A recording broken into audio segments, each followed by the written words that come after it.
अर्जुन की प्रतिज्ञा। बात उस समय की है जिस समय महाभारत का भयंकर युद्ध चल रहा था। लड़ते लड़ते अर्जुन रणक्षेत्र से दूर चले गए थे। अर्जुन की अनुपस्थिति में पांडवों को पराजित करने के लिए द्रोणाचार्य ने चक्रव्यूह की रचना की।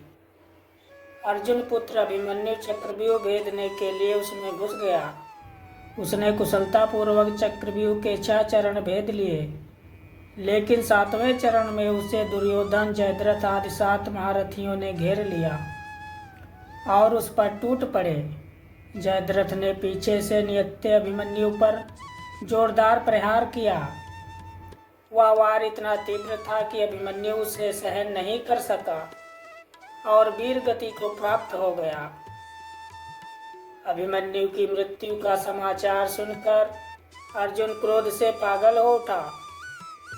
उसने प्रतिज्ञा की कि यदि अगले दिन सूर्यास्त से पहले उसने जयद्रथ का वध नहीं किया तो वह आत्मदाह कर लेगा। जयद्रथ भयभीत होकर दुर्योधन के पास पहुंचा और अर्जुन की प्रतिज्ञा के बारे में बताया। दुर्योधन उसका भय दूर करते हुए बोला, चिंता मत करो मित्र, मैं और सारी कौरव सेना तुम्हारी रक्षा करेंगे। अर्जुन कल तुम तक नहीं पहुंच पाएगा, उसे आत्मदाह करना पड़ेगा। अगले दिन युद्ध शुरू हुआ।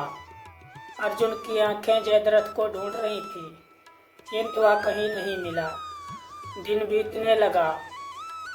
धीरे धीरे अर्जुन की निराशा बढ़ती गई। यह देख श्री कृष्ण बोले, पार्थ समय बीत रहा है और कौरव सेना ने जयद्रथ को रक्षा कवच में घेर रखा है। अतः तुम शीघ्रता से कौरव सेना का संहार करते हुए अपने लक्ष्य की ओर बढ़ो।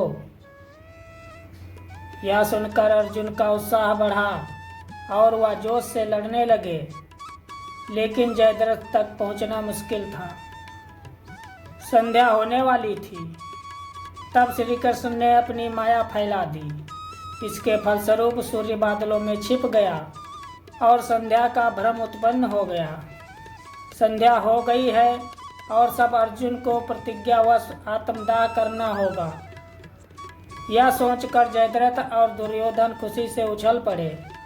अर्जुन को आत्मदाह करते देखने के लिए जयद्रथ कौरव सेना के आगे आकर हंसने लगा।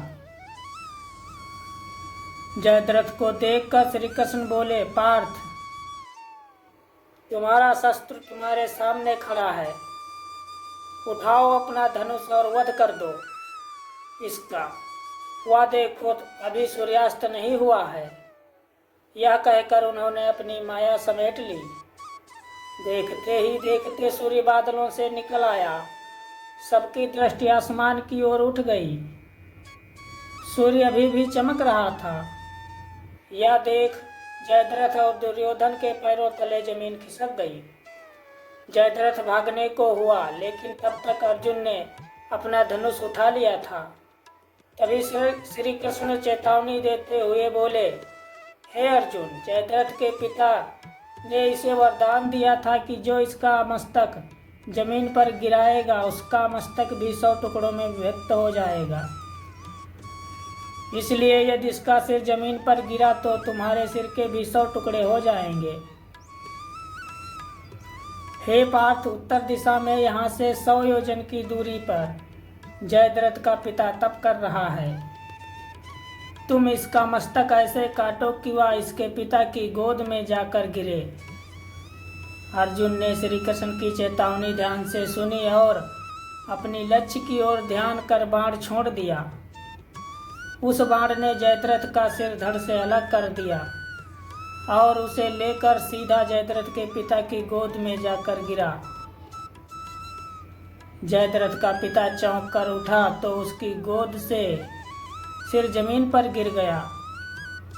सिर के जमीन पर गिरते ही उसके सिर के भी 100 टुकड़े हो गए। इस प्रकार अर्जुन की प्रतिज्ञा पूरी हुई।